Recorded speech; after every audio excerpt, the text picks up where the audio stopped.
Seja bem-vindo à Interage Goiânia. E nesse sabadão teve a estreia da nossa amiga Thaís Maciel. Fez uma entrevista super bacana com o chefe gastronômico lá, ó, o Álvaro Gasparetto. É aquele famoso lá. Então chega de papo e vamos começar o programa, porque tem uma entrevista super bacana, teve um bate-papo que eu fiz o Conectados com a Margarete. E tem também uma blogueira aí, tem uma pessoa de internet aí que rolou aí uma fofoca, coisa assim. Então fica aí e confira. Olá pessoal, hoje eu tô aqui com o chefe Álvaro Gasparetto. Ele vai dar entrevista aqui pra gente, vai cozinhar também. E eu quero agradecer a sua presença aqui hoje. Eu que agradeço. Então, chefe, muito obrigada mais uma vez pela presença. E conta pra gente o que vai sair aqui hoje, para as pessoas já entenderem. Vai ser uma receitinha bem simples, né, de alimentação inclusiva. Então a ideia da receita aqui, Thaís, é a gente fazer um creme brulee. Tá? A base de creme brulee é basicamente leite, ovo e açúcar, né? Com variações salgadas. É uma espécie de pudim que se joga açúcar no final e se carameliza esse açúcar de alguma maneira, né? Daí o brulee, né? O ovo, nessa composição, serve justamente para dar estrutura na sobremesa. Pensando nessa questão da alergia alimentar, que é uma coisa que eu estou me direcionando, eu bolei essa sobremesa. Então aqui a gente tem a castanha do coco, né? Esse aqui é o coco seco, essa é a castanha dele. Tá? Eu só tirei ela aqui de dentro. Essa parte aqui, que é uma segunda camada de casca que não precisa tirar. Tá? Aí eu peguei essa castanha, piquei ela e bati. Processei ela, fiz um leite, tá? Seria esse leite aqui. A gente chama de leite de coco, é um suco de coco, né? Sim. A gente chama de leite. O interessante... Aí foi a água que estava dentro do coco, mais a parte do coco, né? Branca, castanha. E aí bateu no liquidificador. Exatamente. Tem um monte de maneiras de fazer isso, igual a gente estava conversando antes, mas como eu gosto de fazer, eu tiro a castanha a frio, abro o coco e tiro a castanha, guardo a água, e uso o mesmo percentual que eu consegui, mesmo peso que eu consegui de água, eu uso da castanha. Mesma medida. 1 para 1. Só que sempre vai ter mais castanha do que água. Justamente porque a gente usa o coco seco que tem muito mais dessa polpa. Então o que eu faço? Eu bato uma primeira parte, coo, e esse primeiro suco eu uso para bater o restante. Então eu uso sempre o coco com o coco. Então eu praticamente não coloco muita água nele, então o sabor concentra e a gordura concentra também. Então esse vai ser o nosso leite da receita, tá? Tanto o nosso leite quanto a gordura, tá? A gordura que vai finalizar, que seria a gordura que vem do próprio leite da vaca, ou a gordura que vem do ovo, ou de qualquer outro componente que você colocar lá, ela já está toda aqui dentro. Legal. Tá? Que é esse extrato do coco. Aqui eu tenho um pouco de fubá, e aí o fubá, uma variação de farinha de milho mais leve, a gente consegue encontrar, quando a gente está falando dessa questão de alergia alimentar, a gente toma muito cuidado com as contaminações cruzadas, né? Sim. Por isso que a gente acha uns rótulos, umas embalagens que tem assim, contém glúten, né? E tem as embalagens que pode conter glúten, né? A diferença é o quê? O que contém é certeza que em algum momento aquilo lá entrou em contato com alguma coisa que tem essa característica. O pode conter quer dizer o quê? Que algum maquinário, ou algum processo, ou algum transporte, em algum momento as coisas estiveram no mesmo lugar. Contato, no caso. Exatamente, essa é a diferença do contém e pode conter. Então aqui a gente tem a opção de encontrar um fubá que não tem uma contaminação cruzada com alguma coisa que possa causar alergia. E açúcar. Esse açúcar aqui um pouco mais denso, que é o demerara. Ele é cristalizado, tá? Aliás, ele é um cristal mais grosso, né? A diferença do refinado para ele seria que ele é um pouco mais rústico. E vai ser isso. O que a gente vai fazer para fazer a nossa versão de creme brulee é o que aqui em Goiânia se chama talvez de pamonha de doce, de certa maneira, ou em ou em Pirenópolis é a chica doida, ou na Itália é a polenta. A gente vai fazer um preparo à base de fubá e leite de coco que vai ser doce. Fica com essa textura mesmo de polenta, né? Fica com essa textura da polenta, que se você puxar na memória é uma textura um pouco granulosa, né? A polenta tem essa característica granulosa. Sim. E para evitar isso, no final a gente vai processar o creme. Aí esse processamento tem duas funções. Primeiro, ele ajuda a ativar o amido. Não sei se você já viu em cozinha da Ásia, de uma maneira geral, tem os espessantes de molho, são a base de maisena. Você já reparou nisso daí? Não. Quando eles vão fazer uma comida, não sei, típica chinesa, por exemplo, os molhos são a bases muito líquidas, né? Por exemplo, shoyu, molho de ostra, coisas que em si não tem uma densidade assim, é uma coisa mais aguada, mais fluida.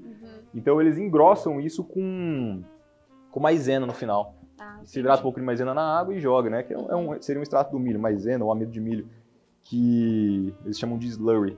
processo de espessar as coisas para o slurry. E o que acontece com maisena, né? A maisena, à medida que você vai trabalhando ela, mexendo ela espessa, de repente ela engrossa de uma vez. O fubá tem essa característica. Minha mãe faz isso no estrogonofe, às vezes. Ela põe uma maizenazinha. Põe, esse truque aí a gente tem no mundo inteiro, né? Usar o fubá a maisena como espessante. Sabe que minha avó usava a maisena no brigadeiro. Fazia um brigadeiro muito bom e aí usava a maisena, uma gotinha. Coisa de vó, né? Que negócio que a gente fica a vida inteira tentando fazer igual. E a tua família toda gosta de culinária, né? De gastronomia, de uma maneira ou de outra, todo mundo sempre cozinhava em casa, menos eu. Olha. Todo mundo cozinhava, eu comia, né? Era a criança gordinha. E todo mundo cozinhava alguma coisa, né? Sim. Minha avó, minha mãe, parte de mãe, parte de pai. Todo mundo sempre trabalhou com isso de alguma maneira. Trabalhou não, né? Cozinhou de alguma maneira. De alguma maneira, não trabalhando necessariamente. Os meus irmãos, na verdade, quando eles mudaram para fora do Brasil, eles foram trabalhar com isso. Primeiros empregos, né? Assim, a gente é fácil encontrar emprego nessa área, né? Relativamente fácil. Então, eles foram ser cozinheiros. Um dos meus irmãos ainda é. Ele é engenheiro eletricista, mas ele trabalha de chefe no grill, como ele fala. E como tu pegou esse gosto pela gastronomia, de cozinhar, de querer ser um chefe? Então, na verdade, foi... Eu não sei te explicar direito como que isso aconteceu. Não foi uma decisão premeditada, sabe? Foi uma coisa que foi me levando e eu fui agarrando cada vez mais. Foram as oportunidades que foram surgindo e eu fui abraçando as chances de uma maneira geral. Eu não sabia o que fazer no colegial, né? Eu tinha aquele momento de fazer vestibular, eu nunca tinha decidido, nunca tive o sonho ou a ambição de estar em determinada carreira. Tanto é que começou em arquitetura, né? Eu considerei arquitetura, eu não cheguei a fazer arquitetura. A minha mãe é arquiteta de formação, e aí eu sempre desenhei, sempre gostei disso, sempre gostei do desenho geométrico. E pensei, considerei, falei, então o que eu vou fazer é o seguinte, eu vou entrar em gastronomia, que era uma coisa que eu queria fazer como hobby, era uma coisa que eu estava meio começando a entrar em moda na época. Sim. E eu Mas falei, não como profissão, seria mais um hobby mesmo. Era um hobby mesmo. E aí eu entrei nisso e falei, pô, eu agora que é o meu hobby, eu quero ser bom nesse hobby. Sim. E fui logo trabalhar. Logo que eu comecei a faculdade, eu fui trabalhar. E aí por causa do trabalho, eu vi que eu comecei a ir bem na faculdade. Aí eu falei, pô, acho que vamos indo, né? E fui indo, continuo indo até hoje. Fui tomando gosto e fui fazendo. Então não é que foi uma coisa premeditada, mas foi acontecendo. Não quer dizer que eu não agarrei, né? Não quer dizer que eu não fiz da melhor maneira que eu podia e faço até hoje. Qual tipo de alimento tu começou fazendo, assim? Brigadeiro. Brigadeiro? Fazia brigadeiro em casa. Na verdade, eu fui aprender a cozinhar na faculdade. Eu cheguei na faculdade e eu não sabia a diferença de farinha de rosca, farinha de trigo, farinha de milho, eu não sabia o que era o quê. Sim. Não cozinhava nada, né? Fazia no máximo miojo, uns brigadeiros de micro-ondas, né? Que era mais fácil. Super fácil, né? Pois Quem não sabe fazer um brigadeiro de micro-ondas. Pois fui pro brigadeiro de micro-ondas na faculdade mesmo que eu fui aprender. Então, meu primeiro contato com cozinha foi profissional, mas isso foi até interessante que a gente fala muito de cozinha de mãe, de vó, né? Sim. Pra mim foi muito difícil aprender a cozinha de mãe e de vó. Né, porque é uma coisa que não é tão milimetrada igual a faculdade, ela tem muitas essências. Você vê que o estudante, a pessoa que começou na faculdade de gastronomia, quando volta para casa, fala, pô, tá tudo errado, mano. Quer discutir com a mãe, quer discutir com a avó. Menino, vai pro canto, que eu cozinho desde antes de você nascer, sabe? Então pegar isso... as receitas de família e também vai muito amor nelas, né? Vai, né? Eu acho que é isso também que muda o sabor. A minha mãe passa a receita para mim e eu posso fazer igual, como ela me explicou, mas nunca vai sair o mesmo sabor. História da mão, né? História da mão, bendito da mão. E tem isso aí é real, cara, isso aí é real. Eu não sei dizer se é amor, se é plenitude, se é paz, se é confiança. Exatamente. Mas duas pessoas fazendo a mesma receita dificilmente fica igual. Fica o mesmo sabor. Lógico que, né, isso dentro de uma cozinha, dentro de um restaurante é diferente, mas assim, em casa a gente percebe isso, né? Pão tem muito isso, né? Pão tem muito isso. Exatamente. Por isso tem milhões de receitas, né? Cada família tem a sua receita de pão. Pois é. E quais os pratos tu gostava mais de cozinhar no começo da tua carreira? Tu já tá aí há uns 8 anos já, né? Acho que tem quase 10. Quase 10 anos já. Eu gostei muito do que era vanguarda na época, né? Que hoje já é muito conhecido, né? Eu gostei muito do que era a cozinha do El Bulli, do Ferran Adrià, que trabalhava com espumas, esferificações, trabalhou com a Garagai pela primeira vez em cozinha profissional. Foi o primeiro restaurante 3 estrelas Michelin a não servir manteiga no couvé, eles eram catalões, então eles serviam azeite. Então, assim, eu me identifiquei muito com aquilo, né? Mas eu acho que é natural, de uma certa maneira, a hora que você começa o curso de gastronomia, você olha pro mais moderno e não percebe que todas as bases são clássicas, né? Então eu comecei do moderno e voltei pro clássico e hoje faço o que a gente chamaria de autoral, né? Então Sim. é um pouco desse mix, assim, dessas experiências. Que legal. Vamos falar um pouquinho então sobre o programa Mestre de Sabor, que tu Vamos. participou. Uhum. E quando tu viu que o programa ia iniciar, Uhum. alguém que veio te avisar ou foi algo que partiu de ti? Era algo que tu já tinha essa vontade, esse desejo? Na verdade foi assim, eu acompanhei alguns episódios da primeira temporada e achei um programa bacana pelo formato, e até isso é uma coisa que eles mesmos explicam pra gente, né, quando eles vão brifar a gente sobre a ideia do programa e como ele vai funcionar. Sim. Então eu achava que era realmente voltado para competição, né? Uma das coisas que eu me perguntava na época era se era midiático, né? Se tinha apelo para o público. Sim. Porque é uma coisa assim, eu acho um programa mais interessante para o profissional do que para quem está em casa. Ele é menos... Ele é mais técnico. Ele é mais técnico, ele não visa tanto uma novela, talvez. Marketing em cima, Pois é, né? não visa muito isso. Lógico que tem um marketing, tem patrocinadores, tem que ganhar dinheiro, mas exatamente. não visa, assim, por exemplo, um romance por trás do negócio, sabe? Sim. É bem uma cru, assim. história ali, né? As pessoas se Um enredo, uma briga, envolverem, né? Não é essa a pegada. Sim. Então isso eu achei muito legal. E aí, eles entram em contato, né? Eles vêm atrás, eles acham, não tem inscrição. Não sabia disso. Eu Então, também não sabia. Te procuraram. Procuraram. Um Thiago me ligou um dia, vou falar comigo, achei que era mentira, desliguei. E aí, ele insistiu, aí eu continuei conversando com o Thiago e a conversa foi tomando corpo e a gente foi tocando. Que legal. E como foi participar? Foi um divisor de águas na tua carreira ou foi algo que, né, agregou, com certeza, né? Agregar com certeza agrega. Né? Eu achei que foi uma experiência muito interessante do ponto de vista da visibilidade, né? Talvez Sim. nós não estivéssemos aqui agora se eu não tivesse participado, né? Até Exato. uma coisa que a gente estava debatendo há pouco, né? Essa questão da visibilidade versus como eu quero ser lembrado. Exatamente. Você vai ser lembrado pelo que você fizer, né? Então eu não tenho por que não... E é um canal que passa no Brasil todo, ficou conhecido a nível nacional também, Pois é, né? Exatamente. Conta pra gente também um pouquinho sobre alimentação inclusiva. Começou com o teu filho, né? Ele tem alergia, né? A PLV, não, a PL. Ele tem uma série de alergias. Ele tem essa que é a PLV, alergia à proteína do leite de vaca. Quando a gente descobriu, foi uma coisa assim complexa de lidar, né? Mesmo assim, eu sou cozinheiro, minha esposa é cozinheira, e mesmo assim em casa a gente falou, poxa, o que vamos fazer, né? E agora, o que a gente faz? E mudou a rotina da família toda também, muda. Eu não sei se você convive com alguém que tem restrições alimentares, seja tive. Ou alergia, ou pessoas de preferência mesmo, assim. Sim. Por exemplo, eu gosto de comida japonesa, minha esposa não gosta, então a gente não vai no restaurante japonês. Sim. Né? Então o que eu digo é que quem tem mais restrições dita o cardápio da família, né? Então acabou que a nossa alimentação gira em torno do que ele pode comer. Então, nesse aspecto, mudou. E aí, essa questão de alimentação inclusiva, eu tenho uma visão um pouco particular disso. Porque o que a gente vê é as pessoas falarem que a alimentação inclusiva ela deve ser voltada para as pessoas que têm alergia alimentar, as pessoas que têm restrições alimentares. E eu não concordo com isso. Eu acho que se você excluir uma parcela, que é a parcela que não tem as restrições alimentares, para abraçar outra, não é inclusiva. É justamente o oposto disso, é excludente. Então eu acredito que para ser inclusivo, tem que ser bom para os dois lados. Senão você não está incluindo, você está selecionando, você está Exatamente. Tá triando ali no meio de alguma maneira. O que eu fiz aqui? Então eu aqueci o leite de coco, né? Deixei ele começar a quase borbulhar. Comecei a colocar o fubá aos poucos. Sim. Tá? Coloquei um pouco de açúcar no leite.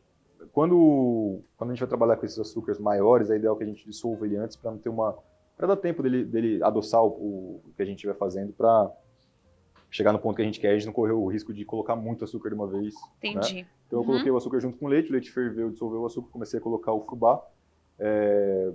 O fubá deu o ponto, em média que você pode trabalhar uma proporção, uma coisa em torno de 3:1 ou 4:1 da relação de leite para o fubá, ou seja, se tiver 400 gramas, né, pode se medir o leite em gramas, pode 400 gramas de leite para 100 gramas de fubá e ir trabalhando. Né? Se você for pegar os rótulos das polentas, das milharinas, do fubá, eles vão te dar uma receita com prazo curto de tempo para cozinhar o milho, para ele dar o ponto, uma coisa em torno de 5 minutos a 10.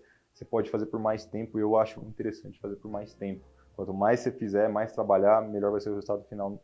Melhor vai ser o resultado final. O que a gente vai fazer aqui agora é usar um mixer, tá? É facultativo, não é uma coisa necessária, mas o que ele vai fazer? Ele vai me ajudar tanto a incorporar as gorduras do coco no milho de uma forma geral e vai me ajudar a tirar os grumos que tiverem aqui também. Entendi.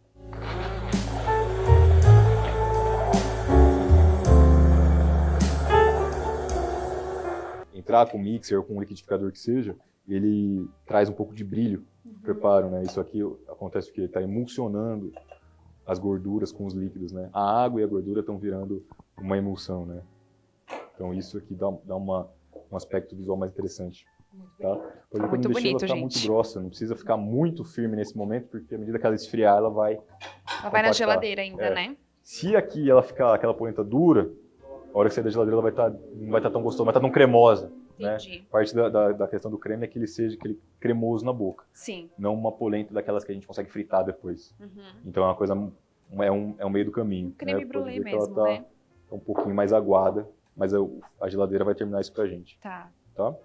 E é até interessante também para quem não tem essa alergia, né? Uma receita simples de fazer. Total. Para quem não tem alergia também é muito bom. Fazer uma moral, né?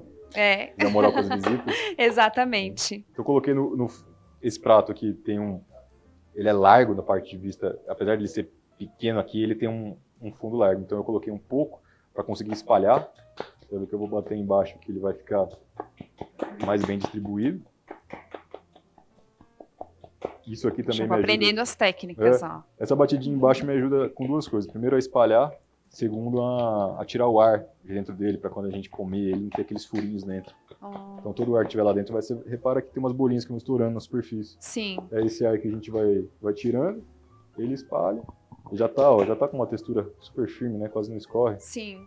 Né? Então aqui, na hora que sair da geladeira, ele já vai estar bacana da gente brular, né? De caramelizar o açúcar. Então, essa primeira parte seria isso. Primeira parte. Alguma coisa em torno de 1 hora, 2 na geladeira, que é o tempo dele esfriar, né? Já está pronto para comer. Se você quiser, nesse momento aqui, servir ele quente, também pode. Então agora a gente vai finalizar aqui a sobremesa. Qual vai ser o procedimento agora pra gente apresentar o prato? Como a gente já gelou aqui a base da polenta, a gente vai caramelizar o açúcar por cima dela. A gente vai usar o maçarico. Quem não tiver em casa, tem 2 recursos, né? Um que eu acho mais difícil, que é esquentar alguma coisa de metal para derreter o açúcar, e outro que eu acho mais simples é fazer um caramelo à parte. Faz um caramelo à parte. Uma panela mesmo, Uma panela, exatamente. Faz um caramelo seco, né, que a gente chama. Seco porque não vai água, né? Só o açúcar. Só açúcar. Uma dica para quem for fazer caramelo, eu recomendo sempre fazer em 3 partes. Ou seja, se você tem 300 gramas de açúcar para caramelizar, você coloca 100 gramas, deixa esses 100 gramas caramelizar e vai mexendo sempre, né? Depois você põe o segundo terço, depois o terceiro terço. Sim. Né? Caramelo seco, né, que é essa variação que eu estou sugerindo para você, a gente mexe o tempo todo. Quando o caramelo leva água, né, aí a gente já não mexe, a menos que a gente queira fazer alguma coisa cristalizada. Uma fruta cristalizada, uma castanha cristalizada. Então, coloquei o açúcar aqui, evitei ir muito para as bordas, tá? Para justamente não queimar muito a borda do prato com caramelo. Mesma coisa quando for trabalhar o maçarico. E tem várias potências, né? À medida que a gente gira o gás, mais forte vai ficar a chama. Sim. Como o grão desse açúcar demerara é muito grande, se eu entrar com a chama muito forte, eu vou ter muito desse açúcar que não vai derreter e uma parte vai queimar. Então é melhor fazer devagar. Vou abaixar aqui para não ficar muito forte. Ó. Controlar a chama. Tá? E vou passando ele sem deixar ele parado muito tempo. Vou tostando o açúcar. A gente já começa a sentir o perfume, né? Sim. O cheiro tá ótimo. O cheiro do caramelo, do açúcar caramelizando. E para acompanhar essa sobremesa, qual a bebida que tu indica pra gente? Olha, como ele é a base de milho, tem um pouco do coco, eu acho que alguma bebida que tem um sabor mineral acentuado, ou alguma coisa que traga um pouco de acidez para rebater a gordura. A sugestão é espumante moscatel. A gente está num tempo muito quente, então esse espumante a gente vai servir bem gelado. Ele tem bastante acidez, bastante dulçor para acompanhar a sobremesa, né? sempre que a gente vai harmonizar vinho com sobremesa, a gente pede para que o vinho tenha mais potência do que a sobremesa, porque senão a sobremesa passa por cima do vinho e fica aquele vinho murcho, né? Sem presença. A gente vai servir um moscatel.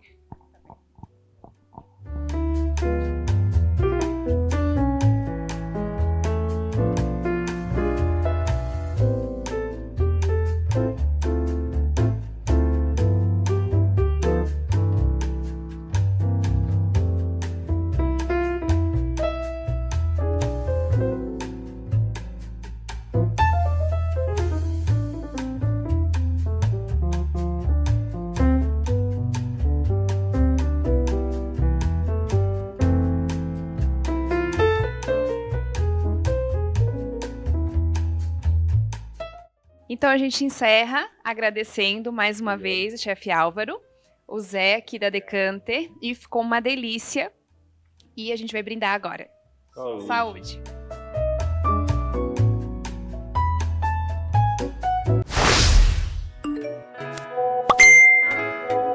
Olha só, pessoal, quem está comigo hoje? No Momento Conectados de hoje, eu vou falar com Margarete. Ela que é analista comportamental e desde já, obrigado por ter aceito o convite e seja bem-vinda ao Mundo Interage. Eu que agradeço, Jorge, e toda a equipe do Interage Goiânia por a oportunidade de estar aqui. E como é que acontece? Como que é um trabalho do analista comportamental? Normalmente, Jorge, uma pessoa, quando ela tem um trabalho de gerente, ou ela está mesmo na televisão, ou ela está na internet, ela quer saber como ela é vista. E aí é onde eu entro. Para mostrar para essa pessoa como ela está sendo vista pelas pessoas. Por quê? Porque senão a pessoa fica dentro de uma bolha, dentro de uma verdade única, pensando assim, eu sou a melhor nisso, eu sou boa nisso, e na verdade a coisa não é assim. Aí uma grande demanda também com influenciadores. Por quê? Porque na hora deles criarem o nicho de trabalho, eles querem saber o quê? O que eu estou fazendo, o que eu estou falando, é isso mesmo que eu estou passando? Porque às vezes a pessoa está passando uma imagem achando que é real e as pessoas estão vendo de outra maneira. Porque quando eu faço uma análise de perfil, eu olho tipo assim, olha, o que você compra de você pelo seu Instagram? E a pessoa mesmo diz, eu não compro nada, porque o meu Instagram não está passando nada. E é exatamente isso como que você está sendo visto. O seu engajamento de números, do que você está postando, da imagem que você está passando, ela não está batendo com o que você está falando. Então, tem gente que dói. Por quê? Porque o feedback é como se fosse um osso de um frango engasgado na garganta. Ou você escuta e raciocina e dorme com ele para você fazer algumas mudanças, ou você vai se afundar. Uma empresa me procurou e falou assim para mim, Margarete, eu quero que você analisa para mim os meus stories. E eu analisei e falei, olha, você está passando que a sua loja é uma loja evangélica. A sua loja é evangélica? Ela falou, não. Falei, mas é isso que está passando. E é uma análise que a gente é feita por 12 pessoas, sem ninguém comentar com ninguém, entre os 12. Então, nos 12, a gente entra no consenso e chegou a esse. A mulher fez toda uma política lá dentro para poder mudar o que ela está passando para o público dela. E isso é muito importante. Se você tem um conteúdo para você... Porque a maioria das pessoas diz assim, o que eu sou apaixonado. E não, na verdade, você tem que ser apaixonado pelo quem está te vendo. Quando você descobre a dor de quem está te vendo, de quem está te assistindo, com certeza você tem conteúdo. Deixa seu recado e vende seu peixe também. Me acompanha lá, Margarete com TE, viu? Lá no meu Instagram. E vem falar comigo no direct, faça sua pergunta que eu respondo com o maior amor do mundo, viu? A minha missão aqui é ajudar você e meu propósito é compartilhar tudo que eu sei. Estou com a Aline Ferne aqui, diretamente do Rio de Janeiro para Goiânia. Né, Aline? A Aline agora está aqui. Ela é influencer por consequência da música, ela tem uma voz maravilhosa, uma voz linda, e ela veio bater um papo aqui com a gente sobre alguns temas, alguns assuntos do momento que a Aline esteve envolvida também, e sobre a música. Seja muito bem-vinda, é um prazer te ter aqui. Muito obrigada, oi gente, é um prazer imenso estar aqui com vocês, compartilhando um pouco do meu trabalho, das minhas histórias, minhas vivências, e vamos lá, né? Você é goiana e se mudou para o Rio por conta do casamento ou já estava morando lá? Eu já morava no Rio, né? Acabei voltando por alguns acontecimentos que me envolveu no Rio de Janeiro. Acabei retornando para Goiânia e nesse meio tempo que eu voltei eu conheci né, o meu ex-esposo. E aí, quando eu voltei para Goiânia, a gente estava se conhecendo, começou a namorar, e ficou aquele impasse de distância, e foi no que eu voltei para o Rio. Mas eu já morava no Rio, eu já tinha um trabalho lá consolidado. Foi consequência também, né, eu acabar voltando para lá, mas foi mais por causa do meu trabalho, da música que eu já tinha lá, né, já tinha um trabalho lá certificado. A Aline, ela saiu em alguns canais de fofoca, que a gente acompanhou aqui nas últimas semanas, porque ela contou sobre o motivo dela, né, do término com o ex-esposo, o Lorde, né? Ele é um rapper do Rio de Janeiro. E desde então tá um burburinho, né? O teu nome tá bastante na mídia. E eu queria abrir esse espaço para tu falar um pouquinho, né, sobre isso. Tu começou falando lá no teu Instagram. E eu queria que tu falasse um pouquinho aqui pra gente sobre o que aconteceu. Eu, na verdade, eu quis expor, né, uma coisa que já me incomodava há muito tempo, que eu não conseguia discorrer sobre o assunto, e eu não imaginava que ia tomar a proporção que tomou. Não imagino como isso aconteceu, através de quem compartilhou isso, que chegou a sair nos Instagrams de fofoca, enfim, eu não imaginava a proporção que ia tomar, mas assim, eu fico feliz também ao mesmo tempo por as pessoas darem voz a esses assuntos e terem um respeito que faltou da parte de muitas pessoas, né, na situação. E assim, é bem complexo, porque eu descobri a traição da pior forma possível, né, descobri através da amante. Senão não teria passado pela minha cabeça, porque eu não desconfiava, eu tinha uma confiança assim num grau muito elevado. Então assim, para mim foi surpreendente, assim, eu não imaginava mesmo que tudo ia ocorrer da forma que ocorreu, né? Porque a gente tinha acabado de voltar de uma viagem romântica, e aí foi bem aí que ele saiu de casa, e eu só descobri a traição 2 meses depois que ele tinha saído de casa, enquanto eu estava no banho. Hoje eu entendo que talvez por uma falta de coragem dele assumir o que estava acontecendo e dividir comigo, ele preferiu sair de casa, né? Eu acho que foi assim na cabeça dele, foi o caminho mais fácil para ele, né?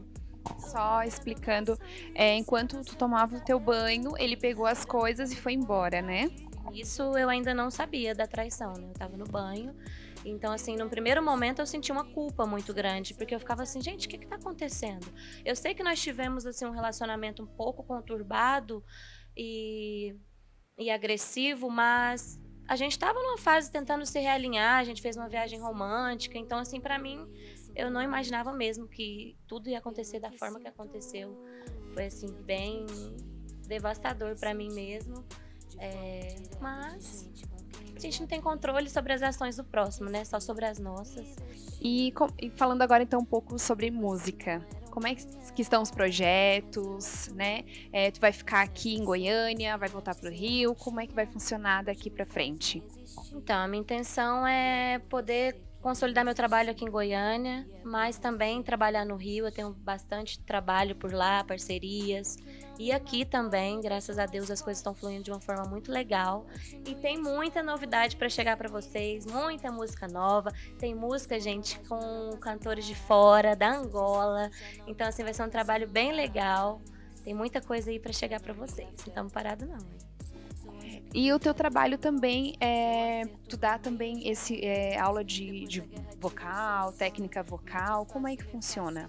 Eu trabalho com a preparação vocal, né? Eu dou aula de canto, ministro. Atualmente estou fazendo formato online, devido à pandemia, e enfim. Mas eu sou professora de canto também, sou acadêmica em fonoaudiologia.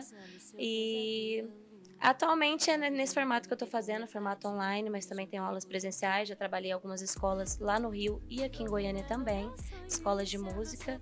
E tenho esse trabalho também, né? A gente canta, a gente influencia, a gente vai usando o que a gente tem, né? A agenda dessa menina é lotada, gente. Tentei trazer ela aqui já 2 vezes, né? A gente tentou marcar, mas já tinham outros compromissos. É uma agenda bem lotada.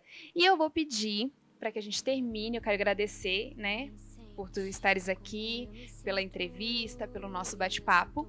E eu quero que tu dê uma palhinha pra gente de uma música tua que eu já escutei, Mulher Maravilha Sem Capa. Tu pode dar essa palhinha pra gente aqui?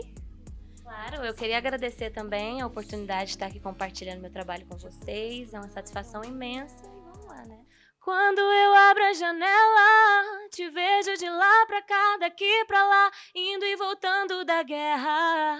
Que pra chegar em casa não se pode errar, andando pelas vielas. Ouvi o choro das mulheres sem cessar, amores, filhos e celas. Não tem mais chão, mas tem a luta pra lutar, onde a mãe tem que virar pai também. Mulher maravilha sem capa, trabalhadora é o poder que ela tem, ela inspira, ela corre, ela é braba. Favela faz bem, sem olhar a quem, com pouco divide o que tem. Se temos a nós, não precisamos de mais ninguém. De mais ninguém.